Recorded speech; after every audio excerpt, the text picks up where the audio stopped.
تو آپ کا کیا اصولی طور پہ آپ کا کیا خیال ہے کہ صرف وزیر جو آئین کہتا ہے کہ جی وزیر اعظم کا ہی اختیار ہونا چاہیے، وزیر اعظم کا ہی اختیار ہونا چاہیے، یا آپ چاہیں گے کہ اس کے اندر بھی کوئی ترمیم ہونی چاہیے جو اس وقت قانون ہے؟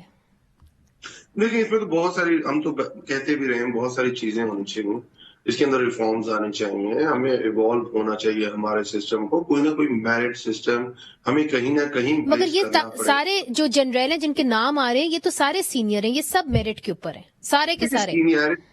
ٹھیک بات ہے، میں یہی تو کہہ رہا ہوں، میں نے خاقان عباسی کے ساتھ میں نے جو ان ایلیجیبل کا ورڈ یوز کیا تھا، میں نے اسی لیے اس کی مذمت کی تھی. بالکل سب میرٹ پہ ہوں گے. نہیں وہ انہوں نے کسی اور سینس میں کیا تھا، وہ ہم آپ کو سنا دیتے ہیں، وہ پھر سے ہم سناتے ہیں. پروڈیوسر صاحب کو میں کہتی ہوں نکالیں. لیٹ می ٹاک، اس کے بعد اس کو ایڈ کر لیجیے گا. میں جو بات کرنا چاہ رہا ہوں ذرا وہ سمجھ لیجیے. اگر آپ مجھ سے سوال کر رہے ہیں تو مجھ سے جواب دے لیجیے گا. آپ کو شاید ان کی سینس کوئی اور سمجھ آئی ہو، مجھے کوئی سینس اور سمجھ آئی ہو، اس کی کلیریفیکیشن تو بعد میں بھی ہو سکتی ہے نا. پر یہ اس کی سینس تو بہت کلیئرٹی تھی نا کہ اگر خرم دستگیر کہہ رہے ہیں، جاوید لطیف کہہ رہے ہیں، رانا ثناء اللہ کہہ رہے ہیں، باقی سب کہہ رہے ہیں کہ ایک تقرری ہونی تھی، ہمیں ساروں کو نااہل کر دیا جاتا، ہمیں ڈنڈا دکھایا گیا، ہمیں خوفزدہ کیا گیا اور ہمیں کہا کہ آپ گورنمنٹ میں نہیں آئیں گے تو آپ 10 سال کے لیے نااہل ہو جائیں گے. یہ تو اس کے اندر تو سینس سیم ہے نا. تو یہ تو ہمیشہ میں یہ کہتا ہوں یہ ڈیول فیس سیاست کرتے ہیں. اگر ڈی جی آیا سے پروگیٹو تھا پرائم منسٹر کا تو اس وقت سمری آنا بہت ضروری تھی. اس وقت یہ کیوں کہتے تھے سمری آنا ضروری نہیں؟ تو یہ تو ڈیول فیسز ہیں. اور جو میرے بھائی نے بات کی اصولاً کیا ہونا چاہیے؟ کیا وزیر اعظم، منتخب وزیر اعظم، چاہے وہ خان صاحب ہو چاہے وہ شہباز شریف صاحب ہو، سیاست میں موروثیت نہیں ہونی چاہیے. نہیں سر، منتخب وزیر، میرا سوال تو سنیں، منتخب وزیر اعظم کے پاس اختیار ہونا چاہیے کہ وہ آرمی چیف تعینات کریں، ہاں یا نہ؟ ہونا چاہیے کہ نہیں ہونا چاہیے اصولی طور پہ؟ میں کہہ رہا ہوں آپ کا آئین یہ کہتا ہے، اور آئین کے اندر آپ کنڈیشنز طے کر دیتا ہے کہ اس کا پروسیجر طے کر دیتا ہے. آئین آپ کا یہ کہتا ہے کہ اس کے اندر یہ پروسیس ہوگا نمبر 1، دوسرا پروسیس ہوگا نمبر 2، اس کے بعد وزیر اعظم کرے گا، اس کے بعد صدر کے اختیارات یہ ہیں، اس کے بعد یہ ساری چیزیں ہوں گی. آپ صرف ایک طرف آپ اختیارات نہ دیکھیں نا، آپ ہر طرف کے اختیارات دیکھیں. اور دوسرے جس سسٹم میں ہم رہتے ہیں اس سسٹم کے اندر جو حالات ہیں، آپ وہ تو بہت ٹھیک ہے جب میں ان کے ڈر سے وزیر اعظم بن سکتا ہوں، پر ان کے ڈر سے یا ان کے خوف سے یا ان کی خوشنودی سے میں فیصلے، دوسرے والے فیصلے ان کے نہیں کر سکتا. میرے افنان نے ایک بات کی تھی کہ امریکن پریزیڈنٹ کی جو بائیڈن کی بات کی تھی، 2 سال ہو گئے ان کے مڈ ٹرم الیکشنز ہوئے ہیں. آپ 2 سال میں جو بائیڈن کی ٹرپس دیکھ لیں اور شہباز شریف صاحب کے ٹرپ دیکھ لیں 6.5 مہینے میں. ٹرپس کو چھوڑیں، یہ جو میں آپ کی بات سمجھنے کی کوشش کر رہی ہوں تاکہ میں بھی کلیئر ہوں اور جو لوگ آپ کے فالوورز آپ کو دیکھ رہے ہیں وہ بھی کلیئر ہوں. دیکھیے جو آئین ہے اس کے اندر طریقہ کار بتا دیا گیا ہے، مگر ایونچولی ثوابدید وزیر اعظم کی ہی ہے.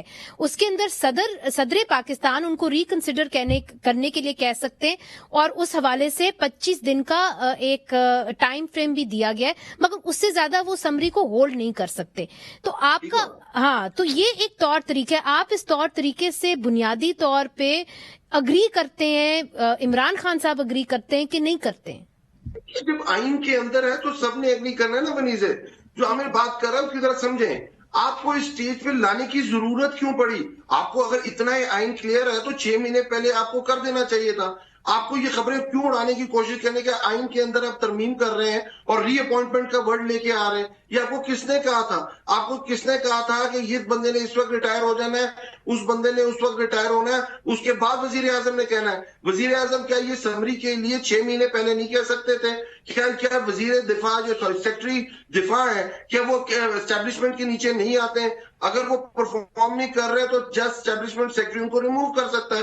آپ ان کی مرضی تو پر بات کرنے کا جو مقصد ہے ونیزے، آپ جو آر پلئنگ نا، آپ نہیں مطلب کہ گورنمنٹ از پلئنگ، گورنمنٹ اس میں فرسٹ کریٹ کرنا چاہتی ہے، گورنمنٹ اس کے اندر ایک ہجان رکھنا چاہتی ہے. گورنمنٹ کی پریورٹی کچھ اور ہے. اگر آپ کی پریورٹی اتنی کیا ہے، 6 مہینے آپ یہ پروسیس سٹارٹ کر دیں. آپ کیوں ویٹ کر رہے ہیں کہ وہ 10 دن تک یہ پروسیس ہے؟ مگر پرائرٹی کیا ہے گورنمنٹ کی؟ آپ کیا دیکھتے ہیں کہ گورنمنٹ کی کیا پرائرٹی ہے آپ کی نظریے میں؟ مجھے جو لگتا ہے کہ گورنمنٹ از کنفیوزڈ. یہ ان کا ہمیشہ گڈ کاپ بیڈ کاپ کھیلنے کا طریقہ ہے. ایک بھائی کچھ کہتا ہے، دیکھیں نا، جیسے آپ کو میں اس کی ایک مثال دیتا ہوں، آپ کو میری مثال سے سمجھ آ جائے گی. انہوں نے جنرل باجوہ صاحب کا نام گجرانوالہ کی تقریر کے اندر لیا، جنرل فیض کا نام اس کی تقریر کے اندر لیا، ان کو کنٹروورشل کیا، اور اس کے بعد جب ان کی ری اپوائنٹمنٹ کی باری آئی اور انہوں نے مریم نواز نے بیان دیا کہ میں تو ایک گناہ کبیرہ سمجھتی ہوں کہ ان کو ووٹ دیا جائے، اور لائن میں لگ کے ان کو ووٹ بھی دے دیا. تو یہ ہمیشہ اس طرح کا کام کرتے ہیں جس کے اندر یہ ہمیشہ پلے کرتے ہیں گڈ کاپ بیڈ کاپ. ابھی بھی یہ ہو رہا ہے. وہ کہتے ہیں نواز شریف صاحب کچھ اور کہہ رہے ہیں، شہباز شریف صاحب کچھ اور کہہ رہے ہیں. پاکستان کی جو ڈیمانڈ ہے، جو پاکستان جس لیول کے اندر ہے اس کی یہ فیصلے اگر اتنے کلیئر تھے، اتنے کلیئر ہیڈڈ تھے، پریورٹی ان کے سامنے سیٹ تھی، میرٹ ان کے سامنے سیٹ تھا، ہر چیز ٹھیک تھی، تو یہ تو پروسیس اب 3 مہینے پہلے اسٹارٹ کر سکتے تھے. ٹھیک ہے، یہ اہم نقطہ اٹھایا ہے.